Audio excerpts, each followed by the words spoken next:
Unit 5 pricing the issue of materials.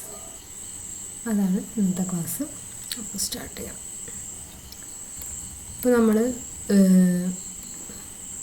Materials കൊണ്ടുവന്നതിന് ശേഷം നമ്മൾ ഓരോ ഡിപ്പാർട്ട്മെൻറ്റിൽ അല്ലെങ്കിൽ ജോബ്സിന് അല്ലെങ്കിൽ പ്രോസസ്സിന് വേണ്ടി നമ്മൾ ഇഷ്യൂ ചെയ്ത് കൊടുക്കുമ്പോൾ നമ്മൾ ഏത് പ്രൈസിലാണ് ഇഷ്യൂ ചെയ്ത് കൊടുക്കുക എന്നുള്ളതാണ് pricing of issue of materials. അപ്പം മെറ്റീരിയൽസിൻ്റെ ഇഷ്യൂ പ്രൈസ് ഫിക്സ് ചെയ്യുന്നതിന് മുമ്പ് നമ്മൾ എത്ര വിലയ്ക്കാണ് നമ്മളത് വാങ്ങിച്ചു കൊണ്ടുവന്നത് എന്നുള്ളത് നോക്കണം. അപ്പോൾ cost of materials purchase price മാത്രമല്ല നമ്മളവിടെ കൺസിഡർ ചെയ്യുന്നത്, അല്ലെങ്കിൽ ഇൻവോയ്സ് പ്രൈസ് മാത്രമല്ല നമ്മൾ കൺസിഡർ ചെയ്യുക, വേറെ കുറച്ച് കാര്യങ്ങളും കൂടെ കൺസിഡർ ചെയ്യും. അതൊക്കെയാണ് താഴെ പറഞ്ഞുള്ളത്. ഫസ്റ്റ് വൺ ക്യാഷ് ഡിസ്കൗണ്ടാണ്. നമുക്കിപ്പം കുറേ സാധനം വാങ്ങിക്കുമ്പോഴത്തേനും ഇപ്പോൾ കുറച്ച് പ്രൈസൊക്കെയാണ് എക്സ്ട്രാ വരുന്നത്. ഇപ്പോൾ 10,100 റുപ്പീസ് നമ്മൾ സാധനം വാങ്ങിച്ചു, അപ്പോൾ നമുക്ക് അവരൊരു 100 റുപ്പീസ് ഡിസ്കൗണ്ട് തരികയാണ്. നമ്മളടുത്ത് 100 റുപ്പീസ് വാങ്ങിക്കുന്നില്ല എന്ന് വിചാരിക്കുക. അതാണ് ക്യാഷ് ഡിസ്കൗണ്ട്. നമ്മൾ റെഡി ക്യാഷ് കൊടുത്ത് വാങ്ങിക്കുമ്പോഴത്തേനും നമുക്ക് ക്യാഷ് ഡിസ്കൗണ്ട് കിട്ടും. അപ്പോൾ അതാണ് ക്യാഷ് ഡിസ്കൗണ്ട്. അത് ഇൻവോയ്സിനകത്ത് നമുക്ക് കാണിക്കില്ല. അപ്പം ചില സ്ഥലത്ത് അത് ഇഷ്യൂ പ്രൈസിനകത്ത് നമ്മൾ ക്യാഷ് ഡിസ്കൗണ്ട് കൺസിഡർ ചെയ്യില്ല. അതായത് ഇൻവോയ്സ് പ്രൈസ് തന്നെ നമ്മൾ അതേമാതിരി പർച്ചേസ് പ്രൈസ് ആയിട്ടാണ് കൺസിഡർ ചെയ്യുക. ചില സ്ഥലത്ത് അത് ക്യാഷ് ഡിസ്കൗണ്ട് ആയിട്ട് തന്നെ എടുത്തിട്ട് നമ്മളത് എത്ര രൂപയാണ് നമ്മൾ പ്രോപ്പറായിട്ട് കൊടുത്തത് അത് മാത്രമേ കൺസിഡർ ചെയ്യൂ. സാധാരണ ഇൻവോയ്സ് പ്രൈസ് തന്നെയാണ് എടുക്കുക ക്യാഷ് ഡിസ്കൗണ്ടിൻ്റെ സിറ്റുവേഷനിൽ. ഈ ട്രേഡ് ഡിസ്കൗണ്ട് ആണെന്നുണ്ടെങ്കിൽ അവർ ഇൻവോയ്സിനകത്ത് കറക്റ്റായിട്ട് മെൻഷൻ ചെയ്യും ട്രേഡ് ഡിസ്കൗണ്ട് എത്ര രൂപ കൊടുത്തു എന്നുള്ളത്. അങ്ങനെയാണെന്നുണ്ടെങ്കിൽ നമ്മുടെ പർച്ചേസ് പ്രൈസ് എന്ന് പറയുന്നത് തന്നെയായിരിക്കും കോസ്റ്റ് ഓഫ് ദി മെറ്റീരിയൽ. അതായത് ഇൻവോയ്സിൽ എത്ര പ്രൈസാണോ നമ്മൾ പർച്ചേസിന് കൊടുത്തിട്ടുള്ളത് തന്നെയായിരിക്കും നമ്മുടെ കോസ്റ്റ് ഓഫ് മെറ്റീരിയലിനകത്ത് വരുന്ന പ്രൈസ്. Then quantity discount. ഇപ്പോൾ നമ്മൾ ഒരുപാട് ക്വാണ്ടിറ്റി സാധനം വാങ്ങിക്കുകയാണെങ്കിൽ നമുക്ക് എക്സ്ട്രാ കുറച്ച് ക്വാണ്ടിറ്റി തരും. അങ്ങനെയുള്ള സിറ്റുവേഷനിൽ നമ്മൾ എത്ര രൂപയ്ക്കാണോ സാധനം വാങ്ങിച്ചത്, ഫുൾ ക്വാണ്ടിറ്റി എത്ര രൂപയ്ക്കാണോ വാങ്ങിച്ചത് അത് തന്നെയായിരിക്കും നമ്മുടെ പർച്ചേസ് പ്രൈസായിട്ട് നമ്മൾ കൺസിഡർ ചെയ്യുക. ഇപ്പം 100 മീറ്റേഴ്സ് മെറ്റീരിയൽ നമ്മൾ വാങ്ങിക്കുമ്പം അവരൊരു എക്സ്ട്രാ ഒരു 10 മീറ്റേഴ്സ് നമുക്ക് എക്സ്ട്രാ തരികയാണ്. ഇപ്പം 1 മീറ്ററിന് 10 റുപ്പീസാണെന്ന് വിചാരിക്കുക. അപ്പോൾ 100 മീറ്റർ ആകുമ്പോൾ നമുക്ക് 1000 റുപ്പീസാണ് വരിക. അപ്പോൾ അവർ നമുക്ക് എക്സ്ട്രാ ഒരു 10 മീറ്റേഴ്സും കൂടെ തരികയാണ്. അപ്പം 110 മീറ്റേഴ്സിനാണ് 1000 റുപ്പീസ് വരിക. അപ്പോൾ നമ്മൾ അങ്ങനെയാണ് പർച്ചേസ് പ്രൈസ്, ക്വാണ്ടിറ്റി ഡിസ്കൗണ്ടിൽ അങ്ങനെയാണ് നമ്മൾ പർച്ചേസ് പ്രൈസ് വയ്ക്കുക. അതായിരിക്കും കോസ്റ്റ് ഓഫ് മെറ്റീരിയൽസിനകത്ത് നമ്മൾ കൺസിഡർ ചെയ്യുന്നത്. പിന്നെ അതിൻ്റെ കൂടെ പർച്ചേസ് പ്രൈസ് എത്രയാണോ അതിൻ്റെ കൂടെ നമ്മൾ ട്രാൻസ്പോർട്ടേഷൻ ചാർജസ് ആഡ് ചെയ്യും. ഇപ്പോൾ നമ്മൾ സാധനം വാങ്ങിച്ചാൽ മാത്രം പോലെ നമുക്ക് നമ്മുടെ ഫെസിലിറ്റിയിലോട്ട് എത്തിക്കാൻ വേണ്ടിയിട്ട് നമുക്ക് ട്രാൻസ്പോർട്ടേഷൻ ചാർജസ് വരും. ആ ട്രാൻസ്പോർട്ടേഷൻ കോസ്റ്റും കൂടെ നമ്മൾ കോസ്റ്റ് ഓഫ് മെറ്റീരിയലിനകത്തോട്ട് ആഡ് ചെയ്യണം. അതേമാതിരി customs, excise duty, sales tax ഒക്കെ നമ്മളിപ്പം പുറത്തു നിന്നൊക്കെ സാധനം കൊണ്ടുവരികയാണ്, അതായത് ഇപ്പം അബ്രോഡിൽ നിന്നൊക്കെ കൊണ്ടുവരികയാണെങ്കിൽ നമുക്ക് ഇമ്പോർട്ട് ഡ്യൂട്ടി വരും. അതേമാതിരി വേറെ സ്റ്റേറ്റിൽ നിന്ന് നമ്മൾ കൊണ്ടുവരുമ്പോഴത്തേനും ടാക്സുകളൊക്കെ വരും. അതൊക്കെ നമ്മൾ ഈ കോസ്റ്റ് ഓഫ് മെറ്റീരിയൽസിൻ്റെ കൂടെ ആഡ് ചെയ്യണം. Then receiving, inspection, storage, material accounting, purchase department expenses. ഇതൊക്കെ അഡ്മിനിസ്ട്രേഷൻ ഇതിലാണ് വരിക. അതായത് ഡയറക്റ്റ് കോസ്റ്റ് തന്നെയാണ്, പക്ഷേ മെറ്റീരിയലിനകത്തോട്ട് നമുക്ക് കറക്റ്റായിട്ട് വാല്യൂ ചെയ്ത് ഓരോ ഇത്ര മെറ്റീരിയൽ ഇത്ര സ്റ്റോറേജ് ആയി അങ്ങനെ നമുക്ക് പറയാനായിട്ട് കഴിയില്ല. അപ്പോൾ അത് കാരണം ഇതൊരു ഓവർ ഹെഡായിട്ടാണ്, ഫാക്ടറി ഓവർ ഹെഡായിട്ട് കൺസിഡർ ചെയ്തിട്ട് ഡിവൈഡ് ചെയ്യാണ് ചെയ്യാൻ. അപ്പം അതും കോസ്റ്റ് ഓഫ് മെറ്റീരിയലിൻ്റെ കൂടെ വരും, പ്രൊപ്പോർഷനേറ്റ് ആയിട്ട് ഡിവൈഡ് ചെയ്യാണ് ചെയ്യുക. അതാണ് cost of materials. Cost of materials അപ്പം കൺസിഡർ ചെയ്യുന്ന പർച്ചേസ് പ്രൈസ്, പിന്നെ cash discount, trade discount, quantity discount, പിന്നെ ട്രാൻസ്പോർട്ടേഷൻ ചാർജസ്, എക്സൈസ് ഡ്യൂട്ടി, അങ്ങനെയുള്ള ഡ്യൂട്ടികളൊക്കെ, പിന്നെ factory overheads. Then cost of containers. നമ്മൾക്കിപ്പോൾ മെറ്റീരിയൽ കൊണ്ടുവരുമ്പം അത് കണ്ടെയ്നേഴ്സിലൊക്കെ ആയിട്ടായിരിക്കും നമുക്ക് ചില സമയത്ത് സാധനം കിട്ടുക. അങ്ങനെ നമ്മൾ കണ്ടെയ്നേഴ്സ് നമുക്ക് കിട്ടിക്കഴിയുമ്പം കണ്ടെയ്നേഴ്സിന് കോസ്റ്റും കൂടെ കോസ്റ്റ് ഓഫ് മെറ്റീരിയലിൻ്റെ കൂടെ കൺസിഡർ ചെയ്യണോ വേണ്ടോ എന്നാണ് അടുത്തത്.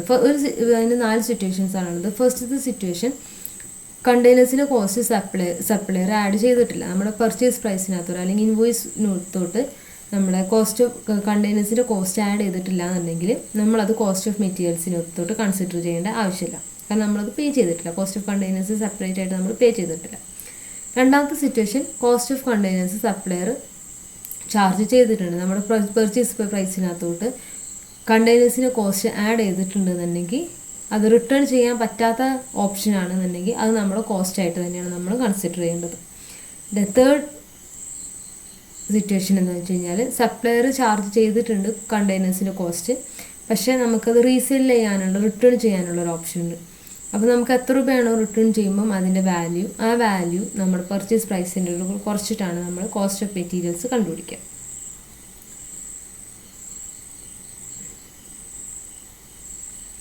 അതായത് എത്ര രൂപയാണോ ഇപ്പം ഇലിസ്ട്രേഷൻ വരും, അപ്പോൾ നമുക്ക് കറക്റ്റായിട്ട് മനസ്സിലാവും. ഇപ്പം ഒരു സാധനം വാങ്ങിച്ചു, നമ്മളൊരു 50 രൂപയായി കണ്ടെയ്നറിന്. അപ്പോൾ നമ്മൾ ആ കണ്ടെയ്നർ തിരിച്ചു കൊടുക്കുമ്പോൾ നമ്മൾക്ക് അവർ ഒരു 10 റുപ്പീസ് തരികയെന്ന് വിചാരിക്കുക. അങ്ങനെയാണെന്നുണ്ടെങ്കിൽ നമ്മുടെ പർച്ചേസ് പ്രൈസിനകത്തോട്ട് എത്ര രൂപ വരും, കണ്ടെയ്നറിൻ്റെ കോസ്റ്റ് എത്ര രൂപ വരും, 40 ആണ് വരും. ദെൻ ഫോർത്ത് സിറ്റുവേഷൻ, സപ്ലയർ നമുക്ക് ഫുൾ ക്രെഡിറ്റ് ചെയ്യാണ്. അതായത് ഇപ്പം എഗ്ഗിൻ്റെ ഒക്കെ ട്രേ ആണെന്നുണ്ടെങ്കിൽ എഗ്ഗിൻ്റെ ട്രേക്ക് ശരിക്കും ക്യാഷ് ഇല്ല, പക്ഷേ നമ്മൾ ഇപ്പോൾ കൊണ്ടുവരുന്ന സമയത്ത് അതിൻ്റെ കൂടെ ക്യാഷ് കൺസിഡർ ചെയ്തിട്ട് നമുക്കിപ്പോൾ ബില്ലിട്ട് തരികയാണ്, ഇത്ര എഗ്ഗ് വിത്ത് ട്രേ ഇത്ര രൂപ. അപ്പോൾ പക്ഷേ നമ്മൾ ആ ട്രേ തിരിച്ചു കൊണ്ട് കൊടുക്കുകയെന്നുണ്ടെങ്കിൽ ആ ഫുൾ ട്രേയുടെ എമൗണ്ട് നമുക്ക് തിരിച്ചു തരും. അപ്പോൾ നമുക്ക് എഗ്ഗിൻ്റെ എമൗണ്ട് മാത്രമേ നമുക്ക് വരുള്ളൂ. അപ്പോൾ കോസ്റ്റ് ഓഫ് മെറ്റീരിയൽ എന്ന് പറയുമ്പോൾ എഗ്ഗിൻ്റെ പ്രൈസ് മാത്രമേ വരുള്ളൂ, കണ്ടെയ്നറിൻ്റെ പ്രൈസ് വരികയില്ല, 0 ആയിരിക്കും കണ്ടെയ്നറിൻ്റെ പ്രൈസ്. അതാണ് ഫോർത്ത് സിറ്റുവേഷൻ. ഇനി ഇല്ലുസ്ട്രേഷനിൽ കാണാം, ഇതാ 150 kgs of material X 10 per kg 1500. ഇത് ട്രേഡ് ഡിസ്കൗണ്ട് 90. ഈ 90 ട്രേഡ് ഡിസ്കൗണ്ട് നമ്മൾ എങ്ങനെയാണ് അലോക്കേറ്റ് ചെയ്തത്? ഇപ്പോൾ ഇവിടെ 2 മെറ്റീരിയൽ ഉണ്ട്. ട്രേഡ് ഡിസ്കൗണ്ട് നമ്മൾ ഇൻവോയ്സ് എമൗണ്ടിലാണ് നമ്മൾ ട്രേഡ് ഡിസ്കൗണ്ട് അലോക്കേറ്റ് ചെയ്തെടുക്കുക. ഇപ്പോൾ 15ഉം 12 ആകുമ്പോൾ 5:4 റേഷ്യോയിലാണ് ഈ 90 നമ്മൾ ട്രേഡ് ഡിസ്കൗണ്ട് അലോക്കേറ്റ് ചെയ്ത് വെക്കുക. അപ്പം അത് ഈ 1500 1200 ഈ ട്രേഡ് ഡിസ്കൗണ്ട് എത്രയാണെന്നോ അതിൻ്റെ അലോക്കേഷൻ അത് എസ് ചെയ്യാം. അതിൽ നിന്ന് കോസ്റ്റ് ഓഫ് കണ്ടെയ്നേഴ്സ് ആഡ് ചെയ്യണം. കോസ്റ്റ് ഓഫ് കണ്ടെയ്നേഴ്സ് എങ്ങനെ കണ്ടുപിടിക്കുക? ഇതിൻ്റെ കോസ്റ്റ് 60 ആണ്. നമുക്ക് മൊത്തം ഇവിടെ 150 + 100 250 kgsനുള്ള കണ്ടെയ്നറാണ് നമ്മുടെ അടുത്തുള്ളത്. ഒരു കണ്ടെയ്നറിൽ 50 kgs ആണ് കൊള്ളുക. അപ്പോൾ മൊത്തം നമ്മുടെ അടുത്ത് 250 / 55 കണ്ടെയ്നേഴ്സാണ് ഉണ്ടാവുക നമ്മുടെ കയ്യിൽ. ഒരു കണ്ടെയ്നറിന് റിട്ടേൺ വാല്യൂ എത്രയാണ്? റിട്ടേൺ വാല്യൂ 9 ആണ്. അപ്പം 9 റുപ്പീസ് 5 കണ്ടെയ്നേഴ്സിന്, അപ്പോൾ 45 റുപ്പീസാണ് നമുക്ക് കണ്ടെയ്നറിൻ്റെ റിട്ടേൺ പ്രൈസ് വരിക. അപ്പോൾ 60 - 45 എന്ന് പറയുമ്പോൾ 15. ആ 15 എന്തിൻ്റെ ബേസിസിലാണ് നമ്മൾ അലോക്കേറ്റ് ചെയ്ത് കൊടുക്കുന്നത്? ക്വാണ്ടിറ്റീൻ്റെ ബേസിസിലാണ് നമ്മൾ അത് അലോക്കേറ്റ് ചെയ്യുക. അതായത് 150 kgs ആണ് മെറ്റീരിയൽ എക്സ്, 100 kgs ആണ് മെറ്റീരിയൽ വൈ. അതിൻ്റെ ബേസിസിലായിരിക്കും നമ്മൾ കോസ്റ്റ് ഓഫ് കണ്ടെയ്നേഴ്സിനകത്ത് അത് അഡ്ജസ്റ്റ് ചെയ്യുന്നത്. അങ്ങനെയാണ്. അതേപോലെ തന്നെയാണ് കാർട്ടേജ് ആൻഡ് ക്യാരേജ്, ഒട്രൂ, ഇതെല്ലാം ക്വാണ്ടിറ്റീൻ്റെ ബേസിസിൽ നമ്മൾ അലോക്കേറ്റ് ചെയ്ത് കൊടുക്കണം. അതാണ് നമ്മൾ ഇതിൻ്റെ താഴെ സൊല്യൂഷനകത്ത് കാണിച്ചിട്ടുണ്ട്. അത് കണ്ടോ, ഇപ്പോൾ 60 ആക്ച്വൽ കോസ്റ്റാണ്. അതിൽ നിന്ന് റിട്ടേൺ കോസ്റ്റായിട്ട് 45, അതായത് 90 × 5 എങ്ങനെ കിട്ടിയത്? 150 + 100 / 50. ടോട്ടൽ എത്ര ക്വാണ്ടിറ്റി സാധനം വാങ്ങിച്ചോ ഡിവൈഡഡ് ബൈ ഒരു കണ്ടെയ്നറിൽ എത്ര ക്വാണ്ടിറ്റി സാധനം കൊള്ളും? 50 ക്വാണ്ടിറ്റിയാണ് കൊള്ളുക. അപ്പോൾ അങ്ങനെ മൊത്തം നമുക്ക് 5 കണ്ടെയ്നേഴ്സാണ് നമ്മളെ കയ്യിൽ ഉള്ളത്. അപ്പം ഒരു കണ്ടെയ്നറിന് 9 റുപ്പീസ് വെച്ച് കിട്ടും. അങ്ങനെ 9 × 5 45. അതാണ് റിട്ടേൺ കോസ്റ്റ്. അപ്പോൾ നമുക്ക് 15 കോസ്റ്റ് ആയിട്ടുള്ളൂ എന്തിന്? കണ്ടെയ്നർ. അത് ഇതിൻ്റെ ക്വാണ്ടിറ്റീൻ്റെ ബേസിസിൽ നമ്മൾ അലോക്കേറ്റ് ചെയ്ത് കൊടുക്കുക. അതേപോലെ കാർട്ടേജ് ആൻഡ് ക്യാരേജ്, ഒക്ട്രേഡ് ഡ്യൂട്ടി, ഇതെല്ലാം അതേമാതിരി അലോക്കേറ്റ് ചെയ്ത് കൊടുക്കുമ്പോൾ നമുക്ക് കോസ്റ്റ് ഓഫ് മെറ്റീരിയൽസ് കിട്ടും.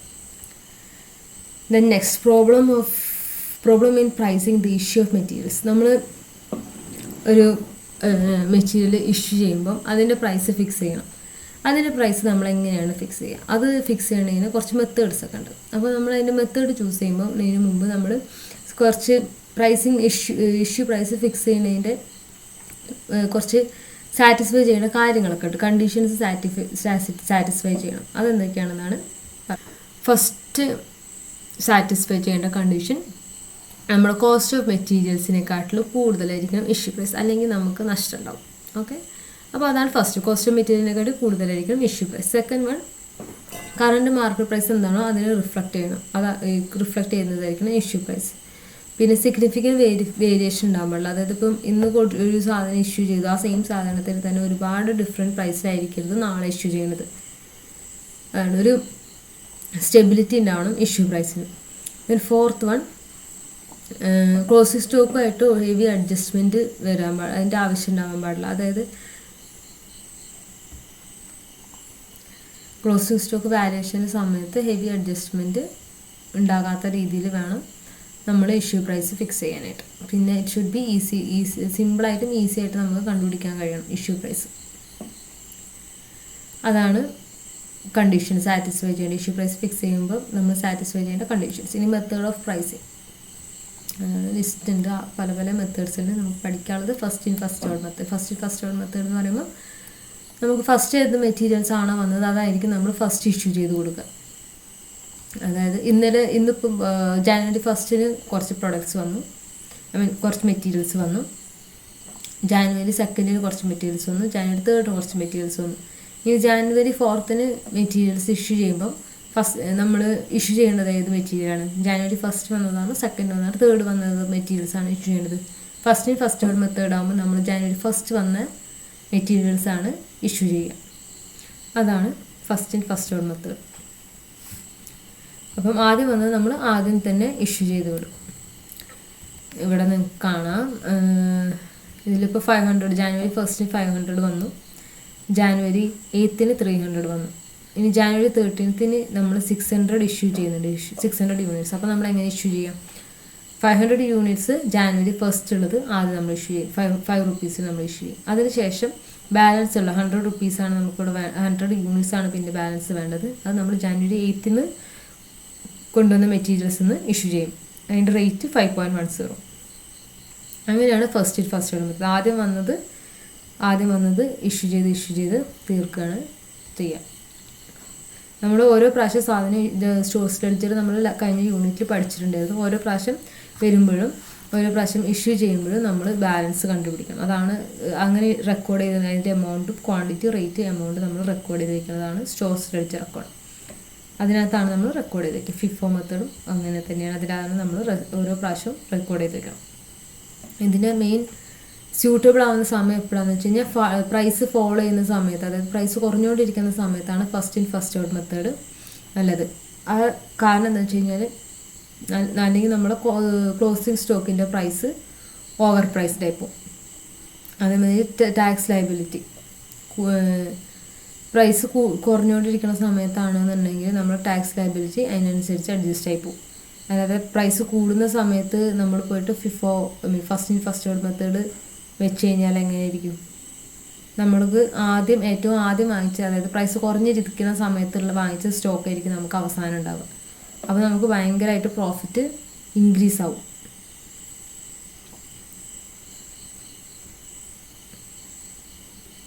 ഇപ്പോൾ പ്രൈസ് കൂടിക്കൊണ്ടിരിക്കുന്ന സമയത്ത് നമ്മൾ ഫസ്റ്റ് ഔട്ട് മെത്തേഡ് യൂസ് ചെയ്ത് കഴിയുമ്പോഴത്തേനും നമുക്ക് പ്രോഫിറ്റ് കൂടുതലായിരിക്കും. അപ്പോൾ നമ്മുടെ ടാക്സ് ലയബിലിറ്റി അതുപോലെ കൂടുതലായിട്ട് വരും. ഇനി ഫസ്റ്റ് ഔട്ട് മെത്തേഡിൻ്റെ അഡ്വാൻറ്റേജസ് ആണ്. ഫസ്റ്റ് അഡ്വാൻറ്റേജ് എന്ന് വെച്ച് കഴിഞ്ഞാൽ ഇത് ഈസിയാണ്, സിമ്പിളായിട്ട് നമുക്ക് കണ്ടുപിടിക്കാനായിട്ട് കഴിയും. Actual since materials charge production actual no profit or loss of by reason of adapting this method. മെറ്റീരിയൽസിൻ്റെ ആക്ച്വൽ കോസ്റ്റാണ് നമ്മൾ പ്രൊഡക്ഷനിലോട്ട് ചാർജ് ചെയ്യുന്നത്. അപ്പം പ്രോഫിറ്റും ലോസും പ്രോപ്പറായിട്ട് നമുക്ക് കണ്ടുപിടിക്കാനായിട്ട് കഴിയും. ദെൻ ഗുഡ് ഇൻവെൻട്രി മാനേജ്മെൻറ്റ് സിസ്റ്റമാണ് ഫസ്റ്റ് ഔട്ട് മെത്തേഡ്. കാരണം പഴകിയ സാധനങ്ങൾ നമുക്ക് വെച്ചുകൊണ്ടിരിക്കേണ്ട ആവശ്യമില്ല. നമുക്ക് വേഗം നല്ല സാധനങ്ങൾ വെച്ചിട്ട് ഫസ്റ്റുള്ള സാധനം വെച്ച് കൊടുത്ത് തീർക്കുകയാണ് നമ്മൾ ചെയ്യുക. അപ്പം ഒരുപാട് നമുക്ക് പഴയ സാധനം സ്റ്റോക്ക് വെച്ചത് കൂടുതൽ ചീത്തയാകാനുള്ള ഒരു സിറ്റുവേഷൻ വരില്ല. ദെൻ ക്ലോസിംഗ് സ്റ്റോക്ക് നമ്മൾ generally represent fair valuation of stock. അതായത് ഇപ്പോൾ നമ്മൾ മാർക്കറ്റ് പ്രൈസിലുള്ള വിലയ്ക്കായിരിക്കും നമ്മൾ ക്ലോസിംഗ് സ്റ്റോക്ക് ഉണ്ടാകുക. ഫിഫോ മെത്തേഡാണ് നമ്മൾ യൂസ് ചെയ്യണമെന്നുണ്ടെങ്കിൽ. Then disadvantages of FIFO. First one, calculations complicated ആയിരിക്കും. കാരണം എന്ന് വെച്ച് കഴിഞ്ഞാൽ ഇപ്പോൾ നേരത്തെ തന്നെ 600 യൂണിറ്റ്സ് നമ്മൾ ഇഷ്യൂ ചെയ്യാൻ നേരത്ത് ആദ്യത്തെ 500 നമ്മൾ 5 റുപ്പീസിൽ ഇഷ്യൂ ചെയ്തു, ബാലൻസ് 100 നമ്മൾ 5.1 റുപ്പീസിൽ ഇഷ്യൂ ചെയ്തു. അങ്ങനെ ഒരു ഇതിൽ തന്നെ നമുക്ക് കുറേ പ്രൈസസും വരും. ഇതിൻ്റെ കാൽക്കുലേഷൻസ് ഫ്ലക്ച്വേഷൻസ് ഒക്കെ നമ്മൾ പ്രോപ്പറായിട്ട് നോട്ട് ചെയ്യേണ്ടി വരും. അതൊക്കെയാണ് ഡിസഡ്വാൻറ്റേജ്. പിന്നെ കമ്പാരിസൺ ഡിഫിക്കൽട്ട് ആയിരിക്കും. ഒരു ജോബിന് ഇപ്പം നമ്മൾ 500 യൂണിറ്റ്സ് ഫസ്റ്റ് ഇഷ്യൂ ചെയ്തത് 5 റുപ്പീസിനാണ്. പക്ഷെ അത് കഴിഞ്ഞിട്ട് അപ്പം തന്നെ അതിൻ്റെ കൂടെ തന്നെ നമ്മൾ ഇഷ്യൂ ചെയ്തതാണ് 100, അതിൻ്റെ കൂടെയുള്ള 100 വേറെ പ്രൈസിനാണ്. അപ്പം ഓരോ ജോബിനും അതേമാതിരി വ്യത്യാസം വരും. അതായത് ഇപ്പോൾ ഒരു ജോബിന് ഒരു ദിവസം ഇത്ര യൂണിറ്റ്സ് കൊടുത്തു, ആ സെയിം സാധനം വേറൊരു ജോബിന് നമ്മൾ അതിനെക്കാട്ടി പ്രൈസ് കൂടിയിട്ടായിരിക്കും കൊടുക്കുക. അപ്പോൾ നമുക്ക് കമ്പാരിസണ് ഡിഫിക്കൽറ്റി ആയിരിക്കും. പിന്നെ മാർക്കറ്റ് ഫ്ലക്ച്വേഷൻ അനുസരിച്ചിട്ട് അല്ല കോസ്റ്റ് ഓഫ് ഇഷ്യൂ, അതാണ് ഒരു ഡിസഡ്വാൻറ്റേജ്. ഇനി അടുത്തത് last in first out method. ഏറ്റവും അവസാനം വന്ന മെറ്റീരിയൽ നമ്മൾ ഫസ്റ്റ് കൊടുക്കുന്നതിനെയാണ് last in first out method. അതായത് ഫിഫോൻ്റെ എക്സൈഡ് ഓപ്പോസിറ്റാണ് ലിഫോ. ഇപ്പം ഫിഫോയിൽ നമ്മൾ ഫസ്റ്റ് കൊടുത്തത് 600 കൊടുത്തപ്പോൾ ഫസ്റ്റ് ജാനുവരി 1 വന്ന 500 നമ്മൾ ഇഷ്യൂ ചെയ്തു. അതിന് ശേഷം 100 ജാനുവരി 8 ഇഷ്യൂ ചെയ്തു. അതാണ് ഫിഫോ മെത്തേഡ്. അപ്പോൾ ലിഫോ ആകുമ്പോൾ നമ്മൾ ഫസ്റ്റ് 600 എവിടെ നിന്നാണ് ഇഷ്യൂ ചെയ്യുക? ആദ്യത്തെ ഈ ജാനുവരി 8 300 നമ്മൾ ആദ്യം ഇഷ്യൂ ചെയ്യും. അത് കഴിഞ്ഞ് ജാനുവരി 1 500 നിന്നുള്ള 300 നമ്മൾ ഇഷ്യൂ ചെയ്ത് കൊടുക്കും. അതാണ് ലിഫോ. നമ്മൾ ബാലൻസ് ചെയ്ത് കൊടുക്കുക. അതൊക്കെ ഫിഫോൻ്റെ പോലെ തന്നെയാണ് ലിഫോ. ഇനി അതിൻ്റെ അഡ്വാൻറ്റേജസ് നോക്കാം. ലിഫോയും സിമ്പിളാണ്, ഈസി ആയിട്ട് നമുക്ക് കമ്പ്യൂട്ട് ചെയ്യാനായിട്ട് സാധിക്കും. പിന്നെ ആക്ച്വൽ കോസ്റ്റ് നേരത്തെ അതേ തന്നെയാണ്. No profit no loss arises in using this മെത്തേഡിന് പ്രത്യേകിച്ച് ഒരു പ്രോഫിറ്റോ ലോസോ തന്നെ ഇതിൽ ഉണ്ടാവില്ല, കാരണം ആക്ച്വൽ കോസ്റ്റ് തന്നെയാണ് നമ്മൾ കൊടുക്കുന്നത്. ദെൻ ഏറ്റവും റീസെൻറ്റ് പ്രൈസിലായിരിക്കും നമ്മൾ പ്രൊഡക്ഷൻ കോസ്റ്റ് ഉണ്ടാവുക. അതായത് ഇപ്പം ഇന്ന് കൊണ്ടുവന്ന സാധനമൊക്കെ തന്നെ ആയിരിക്കും ചിലപ്പോൾ ഇന്ന് ഇഷ്യൂ ചെയ്യുകയാണെന്നുണ്ടെങ്കിൽ ഇന്ന് സാധനം കൊണ്ടുവന്നിട്ടെങ്കിൽ ആ സാധനമായിരിക്കും നമ്മൾ ഇഷ്യൂ ചെയ്യുക. അപ്പോൾ കറണ്ട് മാർക്കറ്റ് പ്രൈസ് എത്രയാണോ അതിനനുസരിച്ച് തന്നെയായിരിക്കും നമ്മുടെ കോസ്റ്റ് ഓഫ് പ്രൊഡക്ഷനും വരിക. ദെൻ ഫോർത്ത് അഡ്വാൻറ്റേജ്, പ്രൈസ് കൂടിക്കൊണ്ടിരിക്കുന്ന സമയത്താണെന്നുണ്ടെങ്കിൽ നമ്മുടെ പ്രോഫിറ്റ് കുറയും, അപ്പോൾ നമ്മുടെ ടാക്സ് ലയബിലിറ്റി കുറയും. പിന്നെ അയോൺ of fluctuations profits over a period of changing price levels. പ്രൈസിൻ്റെ ഫ്ലക്ച്വേഷൻസ് വല്ലാതെ ഉണ്ടെന്നുണ്ടെങ്കിൽ നമ്മുടെ പ്രോഫിറ്റിൻ്റെ ഫ്ലക്ച്വേഷൻസും അതേമാതിരി കുറച്ച് മാനേജ് ചെയ്യാനായിട്ട് കഴിയും. എന്താണെങ്കിൽ ലിഫോ ആണെങ്കിൽ. ഡിസഡ്വാൻറ്റേജസ് നേരത്തെ പോലെ തന്നെ ഒരുപാട് ഒരു ഇഷ്യൂവിൽ തന്നെ പല പല പ്രൈസ് വരാനുള്ള ചാൻസ് ഉണ്ട്. പല പല ലോട്ടിൽ നിന്നായിരിക്കും നമ്മൾ സാധനം ഇഷ്യൂ ചെയ്ത് കൊടുക്കുന്നത്. അപ്പോൾ പല പല പ്രൈസ് ആയിരിക്കും ഓരോ ഇതിനും. അതാണ് ഒരു ഡിസഡ്വാൻറ്റേജ്. അടുത്ത വെച്ച് കഴിഞ്ഞാൽ കോംപ്ലിക്കേറ്റഡ് ആണ്. പലതും പല ഇഷ്യൂ ആയതുകൊണ്ട് അതിൻ്റെ ഇതൊക്കെ പ്രൈസസൊക്കെ നോട്ട് ചെയ്ത് ഇതാക്കാൻ വേണ്ടിയിട്ട് നമുക്ക് കുറച്ച് കോംപ്ലിക്കേറ്റഡ് ആണ്. എന്നാൽ തേർഡ് വൺ, പ്രൈസ് ഫോൾ ചെയ്യുന്ന സമയത്ത് ലോവർ ചാർജ് ഓഫ് പ്രൊട്ടക്ഷൻ ആണ് ചാൻസ് ഉള്ളത്. അതായത് ഇപ്പം ജാനുവരി 1 5 വാങ്ങിച്ചു, ജാനുവരി 2 4 റുപ്പീസിന് വാങ്ങിച്ചു, ജാനുവരി 3 3 റുപ്പീസിന് വാങ്ങിച്ചു. അപ്പോൾ ജാനുവരി 4 പിന്നെ നമ്മളൊരു സാധനം ഇഷ്യൂ ചെയ്യുമ്പം ഏറ്റവും ലോവസ്റ്റ് പ്രൈസിലായിരിക്കും നമ്മൾ ഇഷ്യൂ ചെയ്യുക. അപ്പോൾ അത് ലോ ചാർജ് ഓഫ് പ്രൊഡക്ഷനാണ്. ഇത് കേസ് ഓഫ് പിന്നെ സ്റ്റോക്ക് മാർക്കറ്റ് പ്രൈസിൻ്റെ ആയിട്ട് ഒരുപാട് ഡിഫറൻസ് ഉണ്ടാകും സ്റ്റോക്കിന് ലിഫോ മെത്തേഡ് യൂസ് ചെയ്യുമ്പോൾ. കാരണം നമ്മൾ ഫസ്റ്റ് വാങ്ങിച്ച സാധനങ്ങളൊക്കെ ആയിരിക്കും ക്ലോസിങ് സ്റ്റോക്കായിട്ടൊക്കെ ഉണ്ടാവുക. അപ്പോൾ നമുക്ക് പിന്നെ അത് ബുദ്ധിമുട്ടായി മാറും. കാരണം പ്രോപ്പർ മാർക്കറ്റ് വാല്യൂ വെച്ചിലോട്ടാക്കിയിട്ടൊക്കെ വേണം നമ്മൾ ക്ലോസിങ് സ്റ്റോക്ക് കണ്ടുപിടിക്കാനായിട്ട്. അപ്പോൾ closing stock does not represent the correct market conditions. ഇതൊക്കെയാണ് ലിഫോ മെത്തേഡിൻ്റെ ഡിസഡ്വാൻറ്റേജ്. ഇനി അടുത്തത് വെയ്റ്റഡ് ആവറേജ് പ്രൈസ് മെത്തേഡ്. ഇതാണ് കോമൺ ആയിട്ട് യൂസ് ചെയ്യുന്ന method, weighted average price method. Weighted average price method എന്ന് വെച്ച് കഴിഞ്ഞാൽ നമ്മൾ ബിസിനസ്സിൽ എത്ര വാല്യൂവിനുള്ള മെറ്റീരിയൽസ് ആണോ ഉള്ളത് അതിൻ്റെ total value divide by total quantity. സ്റ്റോക്കിൽ എത്ര ക്വാണ്ടിറ്റി മെറ്റീരിയൽ ആണുള്ളത് അത് വെച്ച് ഡിവൈഡ് ചെയ്യാം. ഇപ്പോൾ അതായത് ഇതിനകത്ത് ഇവിടെ കാണാം 500 യൂണിറ്റ്സ് ആണുള്ളത്. 500 ഇപ്പോൾ ജാനുവരി 8 ബാലൻസ് നമ്മൾ എടുക്കും, വെയ്റ്റഡ് ആവറേജ് എടുക്കുക എന്ന് പറയുമ്പോൾ 500 + 300 800 ആണ് total quantity. Value of the product വരുമ്പോൾ 2500 + 1530, അതായത് അതിൻ്റെ ടോട്ടൽ 4030. അപ്പോൾ അതിൻ്റെ വെയ്റ്റഡ് ആവറേജ് എങ്ങനെയാണ്? Value of the product, value of the stock, material stock divide by quantity of the material stock. അപ്പോൾ 4030 ഡിവൈഡഡ് ബൈ 800. അപ്പോൾ അതിൻ്റെ വെയ്റ്റഡ് ആവറേജ് കോസ്റ്റ് എന്ന് പറയുമ്പോൾ 5.0375. അങ്ങനെ ഓരോ പ്രാവശ്യം നമ്മൾ ബാലൻസ് കണ്ട് പിടിക്കണം. ഇനി ഇതിൻ്റെ അഡ്വാൻറ്റേജ് ഇതാണ്, കുറച്ചും കൂടെ ലോജിക്കലും കൺസിസ്റ്റൻ്റ് ആയിട്ടുള്ള പ്രൈസിങ് മെത്തേഡ് എന്ന് പറയുന്നത് വെയ്റ്റഡ് ആവറേജ് പ്രൈസ് മെത്തേഡാണ്. ഇത് കോസ്റ്റ് കമ്പാരിസന് നമ്മൾ ഈസി ആയിരിക്കും. മറ്റേത് കോസ്റ്റ് കമ്പാരിസൺ ചെയ്യാൻ കഴിയില്ല നമുക്ക്. ഇതിന് പക്ഷേ കോസ്റ്റ് കമ്പാരിസൺ നമുക്ക് ചെയ്യാനായിട്ട് കഴിയും. പ്രൈസ് ഫ്ലക്ച്വേഷൻസ് കുറച്ചും കൂടെ സ്മൂത്ത് ആയിരിക്കും വെയ്റ്റഡ് ആവറേജ് പ്രൈസിങ് മെത്തേഡ് ആണെന്നുണ്ടെങ്കിൽ. അതേമാതിരി ഒരു സാധനം കൊണ്ടുവരുമ്പോൾ മാത്രമേ നമുക്ക് എന്തുണ്ടാവുള്ളൂ, ഈ സ്റ്റോക്ക് പ്രൈസ് എടുക്കേണ്ട ആവശ്യമുള്ളൂ. മറ്റേതുമാതിരി ഓരോ പ്രാവശ്യവും നമുക്ക് നോക്കേണ്ട ആവശ്യമില്ല. ഒരു വെയ്റ്റഡ് ആവറേജ് പ്രൈസ് ഉണ്ടാകും. അത് നമ്മൾ ഓരോ പ്രാവശ്യം ഇഷ്യൂ ചെയ്യുമ്പോഴൊക്കെ അത് തന്നെയായിരിക്കും.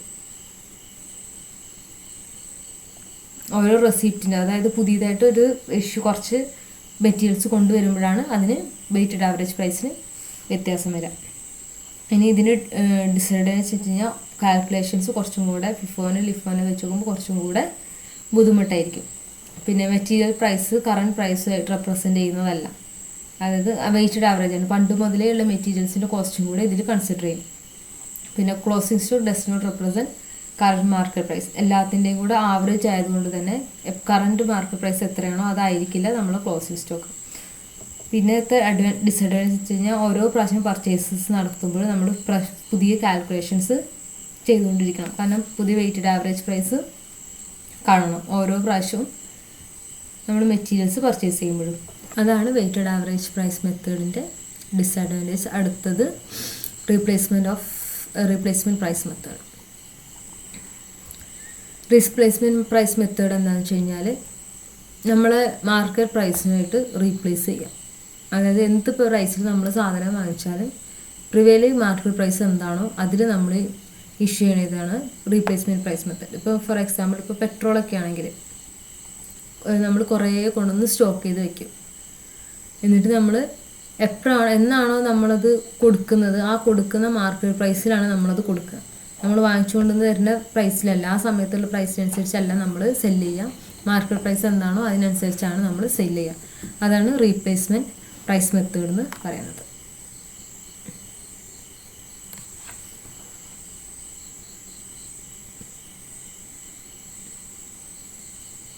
അതിൻ്റെ ഒരു ഇല്ലുസ്ട്രേഷൻ കൊടുത്തിട്ടുണ്ട്. അത്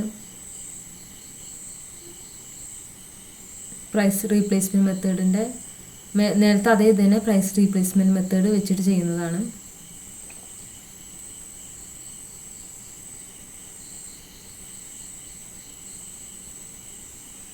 ഇപ്പം ഇത് കൊണ്ടുവന്ന സമയം ഐ മീൻ റെസിപ്റ്റിൻ്റെ സമയത്തുള്ളതാണ് ഈ 5.10 ഇതൊക്കെ. പക്ഷേ ജാനുവരി 13 അതിൻ്റെ പ്രൈസ് 5.3 ആയെന്ന് വിചാരിക്കാം. അങ്ങനെയാണെന്നുണ്ടെങ്കിൽ നമ്മൾ ആ പ്രൈസിനായിരിക്കും അത് ഇഷ്യൂ ചെയ്യുക. ഓക്കെ, ഇവിടെ 5.3 ജാനുവരി 13 5.3 ആയെന്ന് പ്രൈസ് വിചാരിക്കുക. അപ്പോൾ നമ്മളത് അതിന് ഇഷ്യൂ ആ പ്രൈസിന് അനുസരിച്ച് ഇഷ്യൂ ചെയ്യും. ഇപ്പം നേരത്തെ പറഞ്ഞ പോലെ തന്നെ പെട്രോളിൻ്റെ പോലെ തന്നെ എന്താണോ ആ സമയത്തുള്ള പ്രൈസ് അതിനായിരിക്കും നമ്മൾ ഇത് ഇഷ്യൂ ചെയ്യാം, മെറ്റീരിയൽസ് ഇഷ്യൂ ചെയ്യാം. അതാണ് റീപ്ലേസ്മെൻറ്റ് പ്രൈസ് മെത്തേഡ്. ഇനി standard price method. Standard price method എന്ന് പറയുമ്പോഴത്തേക്കും നമ്മൾ കുറച്ച് കാലത്തിന് വേണ്ടിയിട്ട് പ്രൈസ് ഫിക്സ് ചെയ്ത് വെക്കുകയാണ്. ഒരു സ്റ്റാൻഡേർഡ് പ്രൈസ് ഫിക്സ് ചെയ്യും. അതാണ് സ്റ്റാൻഡേർഡ് പ്രൈസ് മെത്തേഡ്. ചിലപ്പോൾ അത് 3 മാസത്തിലേക്കായിരിക്കാം, 6 മാസത്തിനായിരിക്കാം, 1 വർഷത്തേക്കായിരിക്കാം. ഇത്ര സമയത്തേക്ക് നമ്മൾ ഇത്ര പ്രൈസാണെന്ന് പറഞ്ഞ് ഒരു പ്രീ ഡിറ്റർമൈൻ പ്രൈസ് ഫിക്സ് ചെയ്ത് വെക്കുന്നതാണ് സ്റ്റാൻഡേർഡ് പ്രൈസ് മെത്തേഡ്. അതിൻ്റെ ഒരു ഇല്ലുസ്ട്രേഷനാണ് അതിൻ്റെ അടിയിലുള്ളത്. Then pricing of materials return to vendors. നമ്മളിപ്പോൾ സാധനം കൊണ്ടുവന്നു, പക്ഷെ നമുക്കത് അത്രയും സാധനം ആവശ്യമില്ല, എന്തെങ്കിലും ഒരു കാരണം വെച്ചാൽ നമുക്ക് അത്രയും സാധനം ആവശ്യമില്ല എന്നുണ്ടെങ്കിൽ നമുക്കത് തിരിച്ച് വെൻഡേഴ്സിന് അല്ലെങ്കിൽ സപ്ലൈസിന് നമുക്ക് തിരിച്ചുകൊണ്ട് കൊടുക്കാൻ കഴിയും. അത് എന്ത് പ്രൈസിലാണ് നമ്മൾ കൊടുക്കുക എന്നുള്ളതാണ്. നമുക്ക് വേണമെങ്കിൽ നമുക്ക് ഇൻവോയ്സ് പ്രൈസിൽ കൊടുക്കാം.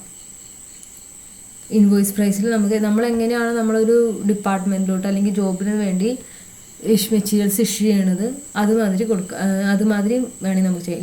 ലിഫോ മെത്തേഡ് യൂസ് ചെയ്യാം, ഫിഫോ മെത്തേഡ് യൂസ് ചെയ്യാം, weighted average price method use ചെയ്യാം. ഏത് പ്രൈസ് മെത്തേഡിലാണ് നമ്മൾ ഇഷ്യൂ ചെയ്യുന്നത് ആ മെത്തേഡിൽ യൂസ് ചെയ്യാം. അല്ലാന്നുണ്ടെങ്കിൽ നമ്മൾ ഇൻവോയ്സ് ഉണ്ടെന്നുണ്ടെങ്കിൽ ഇൻവോയ്സിനകത്ത് എത്ര രൂപയാണ് നമുക്ക് കാണിച്ചിട്ടുള്ളത് ആ പ്രൈസിൽ തന്നെ നമുക്ക് വെൻഡറിന് റിട്ടേൺ ചെയ്യാനായിട്ടും കഴിയും. Pricing of materials return to stores. ഇപ്പം നമ്മൾ ഒരു ജോബിന് അല്ലെങ്കിൽ ഒരു പ്രോസസ്സിന് നമ്മൾ ഇഷ്യൂ ചെയ്ത് കൊടുത്തു, മെറ്റീരിയൽ ഇഷ്യൂ ചെയ്ത് കൊടുത്തു, അവർക്ക് പക്ഷേ അത് അത്രയ്ക്ക് ആവശ്യമില്ല, കൂടുതലാണെന്നുണ്ടെങ്കിൽ നമുക്ക് സ്റ്റോഴ്സിലോട്ട് അവർക്ക് റിട്ടേൺ ചെയ്യാനുള്ള ഓപ്ഷനുണ്ട്. അപ്പോൾ നമ്മൾ ഇഷ്യൂ ചെയ്തിട്ടുള്ള സാധനം തിരിച്ച് സ്റ്റോഴ്സിലോട്ട് കൊണ്ടുവരുമ്പോൾ നമ്മൾ എങ്ങനത്തെ പ്രൈസിങ് ആണ് നോക്കേണ്ടതെന്നാണ്. അപ്പോൾ നമ്മൾ ഏത് പ്രൈസിനാണ് നമ്മൾ ഇഷ്യൂ ചെയ്തത്, ഒറിജിനൽ പ്രൈസിനകത്ത് ഏത് പ്രൈസിലാണ് ഇഷ്യൂ ചെയ്തത് ആ പ്രൈസിൽ തന്നെ ആയിരിക്കും നമ്മൾ സ്റ്റോഴ്സിലോട്ട് സാധനം തിരിച്ചു കൊണ്ടുവരുമ്പോഴും റെക്കോർഡ് ചെയ്യേണ്ടത് അതിനകത്ത് തന്നെയാണ്. ഇഷ്യൂ ചെയ്യേണ്ടത് നമ്മളിപ്പം റെസിപ്റ്റ് ചെയ്യില്ലേ, അതേമാതിരി റെസിപ്റ്റിൻ്റെ സൈഡിൽ നമ്മൾ റിട്ടേൺസ് റെക്കോർഡ് ചെയ്ത് വയ്ക്കണം. അതാണ് pricing of materials return to stores. Issue ചെയ്ത പ്രൈസിൽ തന്നെയാണ് നമ്മൾ റിട്ടേൺസും എഴുതുക. Then treatment of shortage of materials. In case നമ്മൾ സ്റ്റോഴ്സ് ലെഡ്ജറിൽ ഉള്ളത്ര മെറ്റീരിയൽസ് നമുക്ക് സ്റ്റോഴ്സിൽ കാണാനില്ല, അതായത് ഇപ്പോൾ നമ്മൾ ഫിസിക്കൽ വെരിഫിക്കേഷൻ്റെ സമയത്ത് അത്രയും മെറ്റീരിയൽസ് അവിടെ ഇല്ലയെന്നുണ്ടെങ്കിൽ നമ്മൾ സ്റ്റോഴ്സ് ലെഡ്ജറിൽ ഇഷ്യൂ കോളം ഉണ്ട്, ആ ഇഷ്യൂ കോളമിൽ നമ്മൾ റെക്കോർഡ് ചെയ്യുകയാണ് ചെയ്യുക. ഇത്രയും മെറ്റീരിയൽസ് ഇല്ല, ഇത്രയും സാധനങ്ങൾ ഇല്ല എന്നുള്ളത് നമ്മൾ അവിടെ കാണിക്കുകയാണ് ചെയ്യുക. അതാണ് treatment of shortage of materials. അതിൻ്റെയൊക്കെ എക്സാമ്പിൾ ഉണ്ട് ഇവിടെ.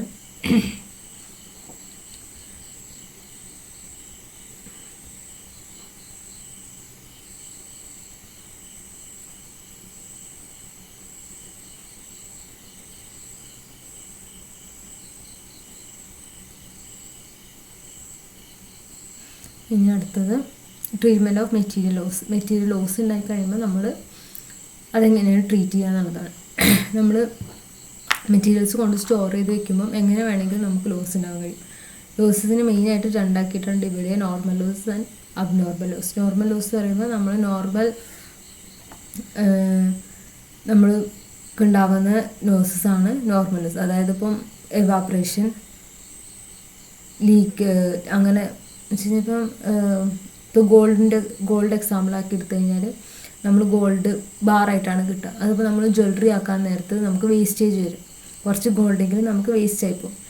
അതിനാണ് നമ്മൾ ഈ പണിക്കുറവ് എന്നൊക്കെ പറഞ്ഞിട്ട് ഈ ഗോൾഡ് ജ്വല്ലറിക്ക് നമുക്ക് ആഡ് ചെയ്ത് കൊടുക്കുക. അത് നമ്മൾ സാധാരണ ജ്വല്ലറീൻ്റെ കോസ്റ്റ് എത്രയാണോ, ഗോൾഡിൻ്റെ കോസ്റ്റ് ആണോ, അതിൻ്റെ കൂടെ നമ്മൾ ആഡ് ചെയ്ത് കൊടുക്കും. അതാണ് normal losses. Normal loss treat എങ്ങനെയാണെന്ന് വെച്ച് കഴിഞ്ഞാൽ കോസ്റ്റ് ഓഫ് മെറ്റീരിയലിൻ്റെ കൂടെ ആഡ് ചെയ്യുന്ന ഒരു പോർഷനാണ് നമ്മൾ ആഡ് ചെയ്യും. നമ്മൾ നോർമൽ ലോസ് കോസ്റ്റ് ഓഫ് മെറ്റീരിയലിൻ്റെ പോർഷനായിട്ട് തന്നെയാണ് വയ്ക്കുക. അതായത് അത് അൺഅവോയ്ഡബിൾ ആണ്, നമുക്കത് അവോയ്ഡ് ചെയ്യാൻ കഴിയില്ല. അങ്ങനത്തെ ലോസാണ് നോർമൽ ലോസസ്. പിന്നെ അബ്നോർമൽ ലോസ് എന്ന് പറയുമ്പം floods, theft, accidents, fire, earth, അങ്ങനെയുള്ള സിറ്റുവേഷൻസ്. അത് അവോയ്ഡ് ചെയ്യാൻ പറ്റുന്നതല്ല, പക്ഷേ ഭയങ്കര റെയർ ആയിട്ടുണ്ടാകുന്ന കാര്യങ്ങളാണ്. അതാണ് അബ്നോർമൽ ലോസസ്. അബ്നോർമൽ ലോസസ് ഉണ്ടാകുമ്പോൾ നമ്മളത് പ്രോഫിറ്റ് ആൻഡ് ലോസസ് അക്കൗണ്ടിൽ എക്സ്പെൻസസ് ആയിട്ടാണ് ട്രീറ്റ് ചെയ്യുക. അതായത് കോസ്റ്റ് ഓഫ് മെറ്റീരിയലിൻ്റെ കൂടെ അല്ലാതെ ആഡ് ചെയ്യുക. പ്രോഫിറ്റ് ആൻഡ് ലോസ് അക്കൗണ്ടിലാണ് അതിൻ്റെ ട്രീറ്റ്മെൻറ്റ് വരുന്നത്. അപ്പോൾ നോർമൽ ലോസ് എന്ന് പറയുമ്പോൾ നമ്മൾ നോർമലായിട്ട് എങ്ങനെയാണെങ്കിലും നമുക്ക് കുറച്ച് വേസ്റ്റേജ് ഒക്കെ ഉണ്ടാകും. ഇവാപ്പറേഷൻ, ഇപ്പോൾ പെട്രോളൊക്കെ ആണെന്നുണ്ടെങ്കിൽ നമ്മൾ തുറന്ന് വെച്ച് കഴിഞ്ഞാൽ ആവിയായി പോകും. അതേമാതിരി നമ്മുടെ LPG അതൊക്കെ തുറന്ന് വെച്ച് കഴിഞ്ഞാൽ അങ്ങനെ ആവിയായി പോകും. അപ്പം അവർ ഇങ്ങനെ കുറ്റിയിലൊക്കെ ആക്കി നിറയ്ക്കുമ്പോഴത്തേനൊക്കെ കുറച്ചൊക്കെ വേസ്റ്റേജ് വരും. അതൊക്കെയാണ് ഈ നോർമൽ ലോസസ് വരിക. അത് നമ്മുടെ കോസ്റ്റ് ഓഫ് മെറ്റീരിയലിൻ്റെ കൂടെ അതും കൂടെ പെടും നോർമൽ ലോസസ്. അബ്നോർമൽ ലോസസ് ആകുമ്പോൾ അത് പ്രോഫിറ്റ് ആൻഡ് ലോസസ് അക്കൗണ്ടിലാണ് നമ്മൾ എക്സ്പെൻസസ് ആയിട്ടാണ് അത് ട്രീറ്റ് ചെയ്യുക. അതാണ് unit 5 pricing of materials. Thank you.